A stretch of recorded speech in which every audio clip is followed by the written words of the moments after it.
I watched a man quit his entire career in the middle of a dentist's waiting room, and somehow I walked out feeling like I needed to rethink my whole life. So picture this, last Tuesday. Around 3 p.m., I'm sitting in this dentist's office, trying not to gag on that citrus hand sanitizer they always have by the front desk. You know, the one that smells like someone tried to disinfect an orange and failed miserably. Anyway, I'm minding my own business, scrolling through my phone, when this older guy, maybe mid-60s, sits down a couple of chairs away from me. He's got this quiet, weathered look, and he is fiddling with one of those tiny paper water cups like he has lived enough Tuesdays for 3 lifetimes. He doesn't seem nervous or stressed. He just seems done. Then his phone rings. It's loud, old man loud, the kind of ringtone that cuts through the sterile silence of a waiting room like a siren.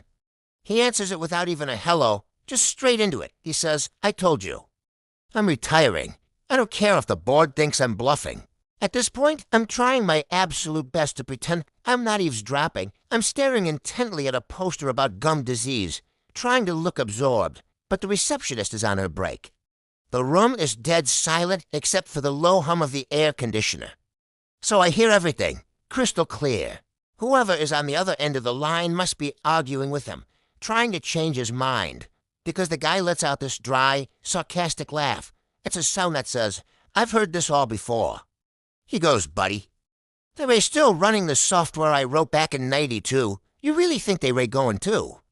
Fire me. They're terrified I'll actually leave." There's a pause. He's listening. Then his voice changes completely. It drops. It gets way softer, almost a whisper, filled with this incredible weariness. He says, "I'm tired. I don't want to die in that building." And right at that moment, as he says those words, the little paper cup he's been fidgeting with slips from his hand. It doesn't make much noise. It's just a tiny, hollow little thud as it hits the linoleum floor. Empty, but he just stares down at it, like it's the final straw. The last broken piece of the last bad day of his entire career. He lets out this long, heavy sigh, that kind of sigh that carries years of frustration. Then he speaks into the phone one last time. "Tell them I'm done. And tell them I'm keeping the mug." Then he hangs up. No goodbye, just a decisive click. Silence hangs in the air for a second. Then he finally looks over at me. I'm still pretending to be fascinated by that dental poster, but I can feel his eyes on me. We make eye contact, and for some reason, I have no idea why, the words just fall out of my mouth. I ask, "Do you work in tech?" He shakes his head, a little too fast, like that's the wrong question. He says, "I built the logistics backbone for a grocery chain you've shopped at every week of your life." He says it like it's a joke, but he doesn't smile. There's no humor in his eyes at all. He leans forward a bit, conspiratorially, and his voice is low again. "People think the important stuff is code. It's not." He pauses. "It is yelling at the accounting department because they mislabeled peaches as nectarines, and now 300 stores are panic ordering the wrong pallets." I couldn't help it. I laughed. It was just so specific, so real. He let out a little snort in response. He rubbed his eyes with the heels of his hands, like he hadn't had a good night's sleep since 1998. It felt like I was watching decades of corporate battles just melt away from him then. A hygienist pokes her head into the waiting room and calls my name. My turn.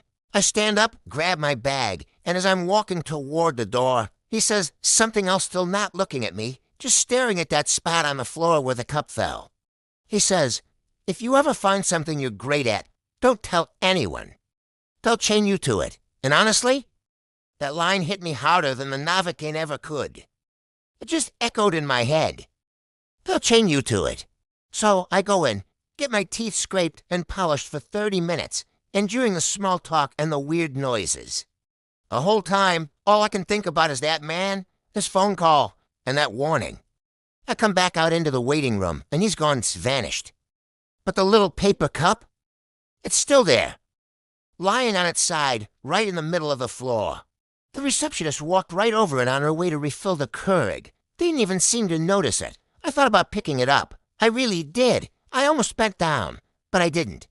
And I still don't know why. Maybe it was because the cup wasn't just trash. Maybe it was a symbol. A warning. A trophy. I don't know. But I haven't been able to stop thinking about it since. It makes you wonder what you're chained to. You know, If you enjoy these kinds of real-life stories, the ones that are a little funny, a little weird, and make you think about everything, do me a favor and hit that subscribe button. It really helps the channel grow. That means I can keep bringing you more stories just like this one. Thanks for watching.